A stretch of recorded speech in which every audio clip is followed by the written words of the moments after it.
बनावट बांधकाम फसवणूक प्रकरण अभियंत्यास अंतरिम अटकपूर्व जामीन।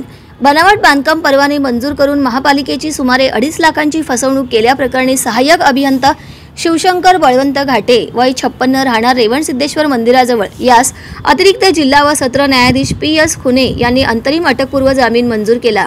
उपअभियंता अन्य एक सहाय्यक अभियंता व कनिष्ठ लिपिक या चौघांनी संगनमत करून त्यांना अधिकार नसताना बनावट बांधकाम परवाने दिले, तसेच आवक रजिस्टर व अधिकृत बांधकाम परवाना क्रमांक 1 ते 96 दस्त गायब केला। महापालिकेकडे कमी विकास शुल्क जमा करण्यास लावून चौघांनी महापालिकेचे नुकसान केले, अशी फिर्याद उपअभियंता नीलकंठ मठपती यांनी सदर बाजार पोलिसात दाखल केली। अटकेच्या भीतीपोटी घाटे यांनी सत्र न्यायालयात अटकपूर्व जामीन मिळवण्याकरिता धाव घेतली।